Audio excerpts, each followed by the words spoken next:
Previous study from my lab actually looked at the impact of calcineurin inhibition on preventing dementia.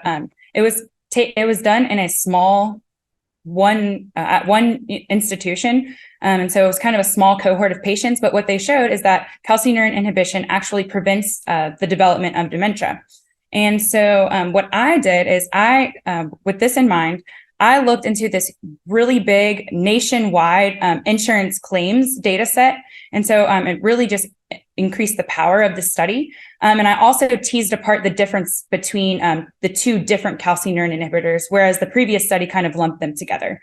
And so what we're looking at is two different calcineurin inhibitors, one called Tacrolimus, which has both central and peripheral action, and then one called cyclosporin, which mainly has peripheral action only.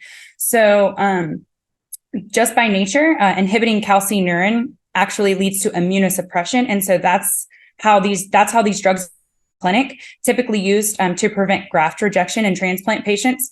And so I'm able to look retrospectively and see, as these patients were taking these drugs chronically, did they have a lower prevalence of dementia? Did it delay the onset of dementia? And so after I compared both of these drugs to the general population separately, and treatment with both of these drugs actually reduced the prevalence of dementia.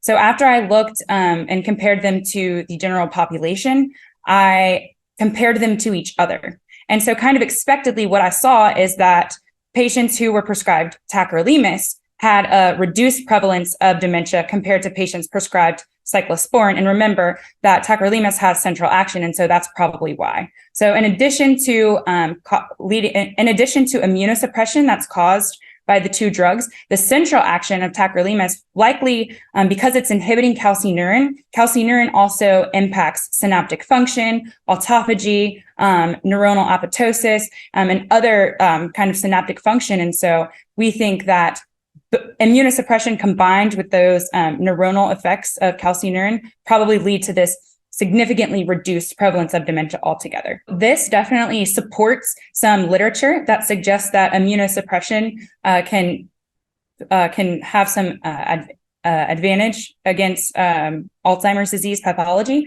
So it definitely supports that. If you can think about peripherally, like just general immunosuppression, preventing chemokines and cytokines from entering the brain might have some sort of preventative effects or even potential treatment effects on Alzheimer's pathology. But again, inhibiting calcineurin specifically because of those additional effects that it has is likely really beneficial. And so all of this goes really well with our preclinical data. So we have several preclinical studies in mice showing that well after the development of Alzheimer's pathology, and these are done in multiple different mouse models. We have 3XTG and several others, shows that treating these mice after they have developed AD pathology with tacrolimus actually can reverse some AD pathology like clear amyloid, and also has beneficial effects on some of the behavioral indications, so memory impairment and things like that. And so all of this together really supports what we're trying to do in the future. Because we have really solid data, in vivo data from our lab, and then we also have this evidence from this drug being effective in patients. And because this drug is already FDA approved, tacrolimus, so we know it's safe, we know that we can give it to patients. We really would love to do like a small scale clinical trial and look at the efficacy of this drug to treat Alzheimer's pathology, or at least symptoms of Alzheimer's disease in patients. So I just wanted to add one thing, which is that what is so cool about the potential of having tacrolimus available in the clinic. I already mentioned it's FDA approved. What's really cool about it is that because it's already FDA approved, it was approved in the 90s for immunosuppression. There's already a generic form out there.